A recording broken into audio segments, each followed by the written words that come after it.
S কুকিংয়ে তোমাদের সবাইকে স্বাগত। আজ তোমাদেরকে বানিয়ে দেখাবো উচ্ছের ঝোল কোনো রকম মশলা ছাড়াই। তার জন্য 3টে উচ্ছে দানা ছাড়িয়ে কেটে নিয়েছি একটু মোটা করে। এবার গরম তেলে লবণ আর হলুদ দিয়ে একটু ভেজে নেব। ভিডিওটা সম্পূর্ণ দেখার অনুরোধ রইল। একটু ভেজে নিয়ে এটাকে তুলে নিলাম। ওই তেলে 2টো আলু কেটে রেখেছি, সেই আলুগুলো একটু ভেজে নেব, বেশ সিদ্ধ হয়ে আসবে তেমনভাবে ভেজে নেব। এই তপ্ত গরমে মুখে কিছুই ভালো লাগে না। এইভাবে তোমরা একবার বাড়িতে উচ্ছের ঝোল বানিয়ে দেখো, বাচ্চা থেকে বুড়ো সবাই চেটেপুটে খাবে। আলুগুলো তুলে নিয়ে সেই তেলে কিছুটা চিংড়ি মাছ দিলাম লবণ আর হলুদ দিয়ে। চিংড়ি মাছটা এক সাইড করে ফোড়ন দিলাম। ফোড়নে দিলাম অল্প মৌরি আর অল্প জিরে ফোড়ন। ফোড়নটা ভাজা হলে সেই চিংড়ি মাছের অল্প জল দিলাম।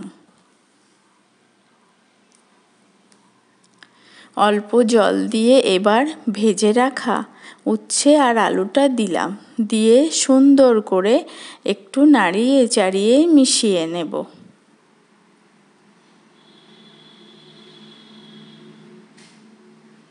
মিশিয়ে নিয়ে বেশ জলটা টেনে এসছে। এইবার 3 চা চামচের আমল দুধ গুলে রেখেছিলাম গরম জলে, সেটা 1 বাটি দুধ দিয়ে দিলাম।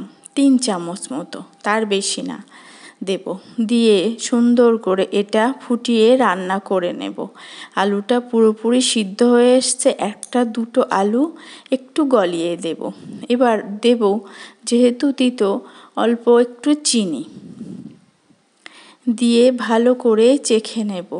এই রান্নাটায় কোনো রকম মশলা দেয়া হয় না। খেতে যে এত অপূর্ব হয় এই গরমের দিনে, তোমরা একবার হলেও বাড়িতে বানিয়ে দেখো। আর শেষে দেব অল্প একটু ওপর থেকে ঘি ছড়িয়ে। দিলেই রেডি দারুণ স্বাদের উচ্ছের ঝোল। উচ্ছেগুলো সবুজই আছে, খেতে অপূর্ব লাগে, বাচ্চারাও খুব খেতে ভালোবাসে। আমি বানিয়ে দিই, এইভাবেই সব ভাত খেয়ে নেয় বাচ্চা।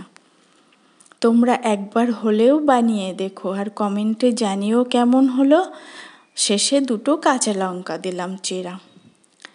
আর ভালো লাগলে অবশ্যই লাইক, শেয়ার, সাবস্ক্রাইব করে আমার পাশে থাকার অনুরোধ রইল।